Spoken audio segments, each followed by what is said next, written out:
Good morning. Hi, this is the Phoenix, and I'm back here with another session for Entertaining Point of View. Good morning, good morning. I wanted to start this session out with two quotes. The first quote that I wanted to bring to you was from Young Thug. Young Thug says that broke men should not have kids.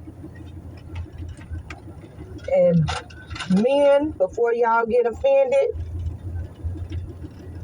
I don't think he's talking about a regular 9 to 5 working man. I feel like he's talking about a man that doesn't have a job, not thinking about getting a job. His daily mission is trying to get something to eat, something to smoke, something to drink, and that's all.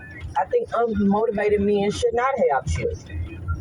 And right now, I feel like we're in a culture where we're being told that we should procreate with men like that, and I don't think that's nope.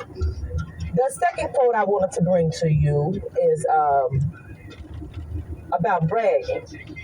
Feeling the need to brag about what you have is a great indication of what you're lacking. So if you bragging about financial status and all this and all that, baby, you're emotionally poor. Because rich people, a lot of them only want emotional stability. If you can get your emotional to a calm place, you winning. Okay, you are absolutely winning. Okay, a couple of weeks ago, Kim Kardashian brought up and said that Pete Davidson had his name branded on his chest. Branded on his chest. Excuse me.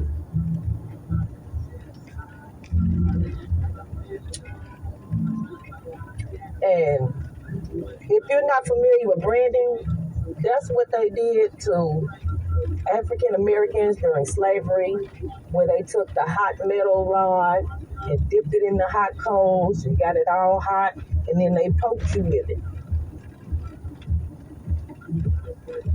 So if Pete Davidson actually took a brand for Kim Kardashian, y'all need to know that Lil Daddy is a little disturbed in the head. I feel like Pete probably needs to be evaluated.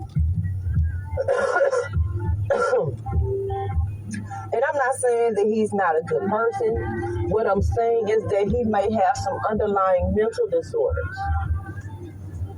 Because I don't feel like normal people just get people's name branded on them.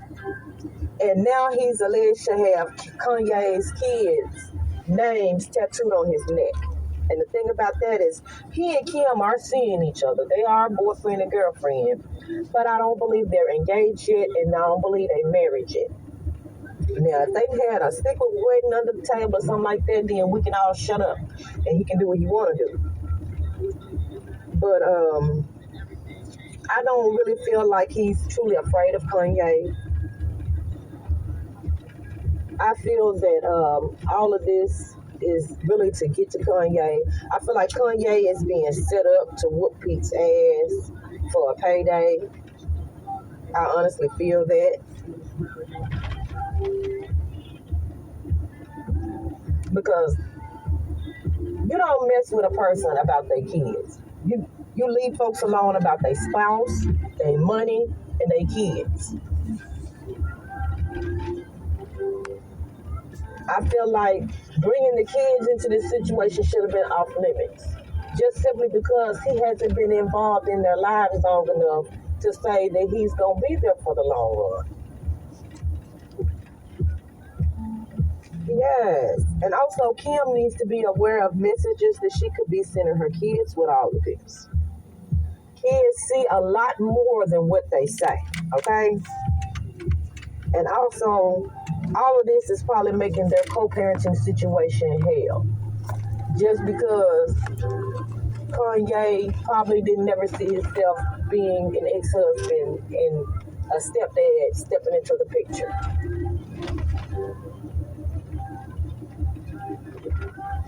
But I think that Pete needs to be evaluated. I think later on down the line, it's going to be some things that's going to come out. and some red flags that she ignored. I truly believe that.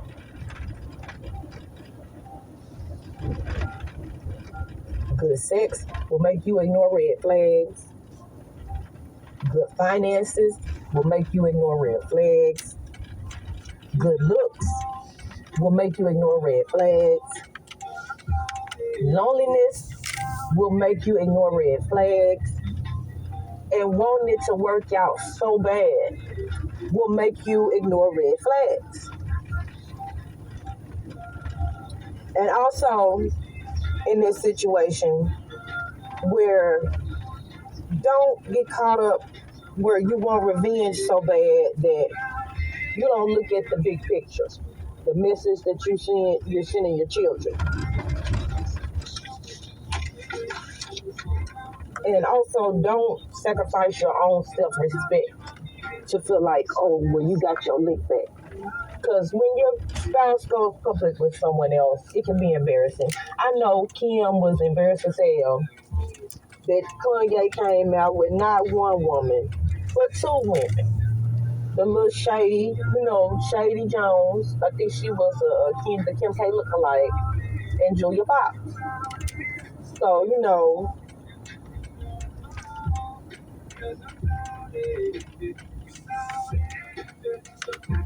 I know it was a little embarrassing, but I don't think she needs to get so caught up in revenge that she just throws caution to the wind. I think she needs to take her time with people. Because ain't nothing wrong with moving on after a bad relationship. Ain't nothing wrong with that. But just make sure you're doing it for the right reasons. Don't do it because they getting with somebody. Do it because you want to get with that person, okay? And dealing with big familial changes, you should always talk to your children and get their perspective. And sometimes if your child doesn't like a person, you should pay attention to that. Kids can be great judges of character because they're not sexually attracted to them. And they can be on the outside looking in. Kids are very wise. If you mess around and ask a kid for their perspective, be careful what you ask them for, okay? Because your kid might tell you something to hurt your feelings. You might not think they're as intelligent as they are, but like I said, your child might put you to shame because you might not thought that they even thought that deep. Just being real, okay? Now, I'm here in Arkansas, and I feel like Arkansas is racist as hell. And when I say racist as hell, they not walking down the street calling us niggers, but they are actively making legislation that is targeting the black and brown people. For instance, the food truck legislation, where they want them to be hooked up to a generator. If they have the ability to run their food truck safely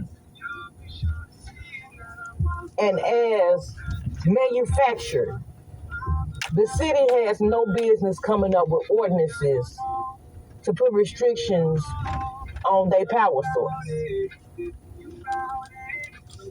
So what if they were able to come up with a solar system? What if the food trucks got together and paid for a solar system that they could hook up to? And that would be absolutely free. I don't know if any of y'all watching out here, but I'm dropping jewels. Okay? But that ain't what I'm even here to talk about. That's just an example of one of the laws that they're making. And so what's going to happen now is January, there was a new law here in Arkansas where I think violent offenders for crimes, you got to serve 85% of your time. I need all of y'all to get our little young black and brown people together and let them know that violence is not the way. We need to kumbaya. You hear me? They want 85% of that time, which means prison for profit, free slavery. Working in prison is the only slavery that's still legal, okay? And that's through the 13th Amendment, the one that's supposed to free us.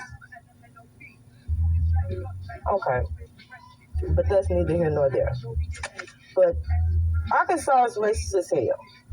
And right now, we haven't made it to the point where Texas is. And it's a lot of my black and brown people that go to Texas, just being honest. And y'all, Texas is racist as hell. And I feel like the only thing y'all like about Texas is the open carry laws. Because it make you feel just as powerful as the white man that's walking beside you with them guns. Let's just be real about it. But the liquor laws, y'all gotta go buy y'all liquor by a certain time and have it stored up. Because y'all liquor store closed. The domestic violence laws, they're very strict on domestic violence laws, and I think that's great. I think they are ahead of us on that. Because here in Arkansas, a man can damn near kill you and won't nothing. You know, the domestic violence laws are he has to be like a habitual domestic violence person. And I think they only recently put something on the books that would make them be a habitual offender for domestic violence. Also, their power grid, you know, they suffered like a mug last year with the power grid. So I understand, you know, I feel like the only reason y'all love Texas is open carry. Because all the other stuff I just listed off as a black and brown man, and you can get lied on and say that you did domestic violence and go to jail. Do you hear me? Okay, then. And also, they building some beautiful homes there in Texas. Some beautiful homes. But if y'all didn't see that video of they are putting cardboard behind them bricks. So yeah, you bought a house with bricks on the outside, but they put cardboard on the outside of it. And an engineer said that if they have like flooding or whatever, and water end up rushing past those bricks, it's gonna take them bricks off and the cardboard. So be careful with buying them homes in Texas, because there actually was an increase on the price of wood during this pandemic, and it's not because they were out of wood. It was because the people to cut the wood, there was a shortage of workers. But I think they were laying off people, and then they turned around and needed the people, and the people didn't come back. A lot of industries did that here during the pandemic. In order to save themselves, they cut workers. And then after they cut the workers, then they needed them to come back. And they didn't just run back because they was tired of being mistreated like that. You already being underpaid on work. But that's not even the topic of this live. So let me move on from that. We're talking about these Texas schools that got a ban on braided hair.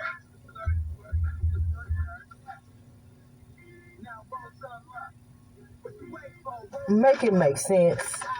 Y'all, why is the NAACP not filing a lawsuit? Is there one already filed? I need to know, because I know for at least the past 6 or 7 years, I've been seeing stories about our babies can't graduate because they hairstyle.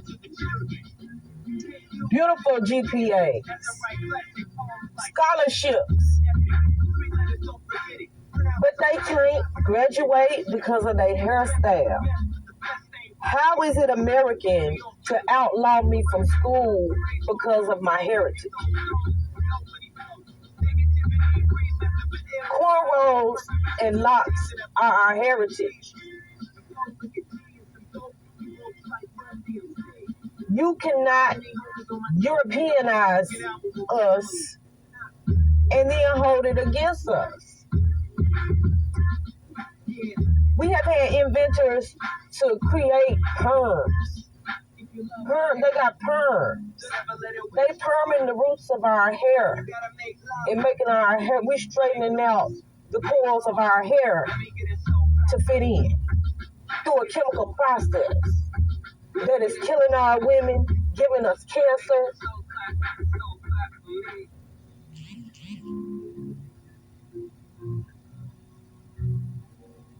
and it's not right.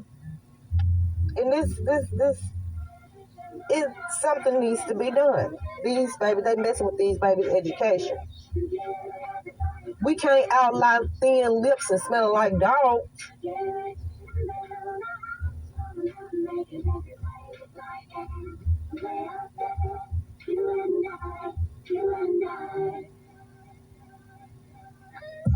Right now, for anybody that's in this situation, that your graduation is on the line, I know it's a hard thing to do, but go cut your hair, baby. It grows back. Hair grows back. That's the blessing in that. Go cut your hair. Go take your braids down, okay? It was even a case where a young lady was expelled because she had a natural blonde patch in her hair, and it was hereditary. Her father had the exact same patch. You hear me? And she was expelled. When she started the school, she had colored her hair so that she would be able to attend, because in the school handbook, it said that they couldn't have separate hair patches. Okay? So as her hair began to grow out and her natural patch began to show, the teachers threatened her and told her don't dye her hair no more. And then they turned around and expelled her when she didn't dye her hair anymore to cover up her natural hair patch. Black people are made different, y'all. My daughter's hair are natural red on the end. It's like brownie on the roots, and it's like turns red on the end. My hair does the same thing. My hair turns blonde. We are the most unique. I'm telling you, we are so unique. I'm telling you. The things that people think are impossible, we do it naturally. And it's very unfair that we're being classified like that. We are magic. We make the impossible possible.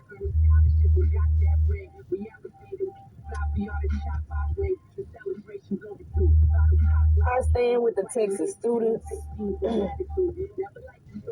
and I hope y'all do too. Don't ban who we are.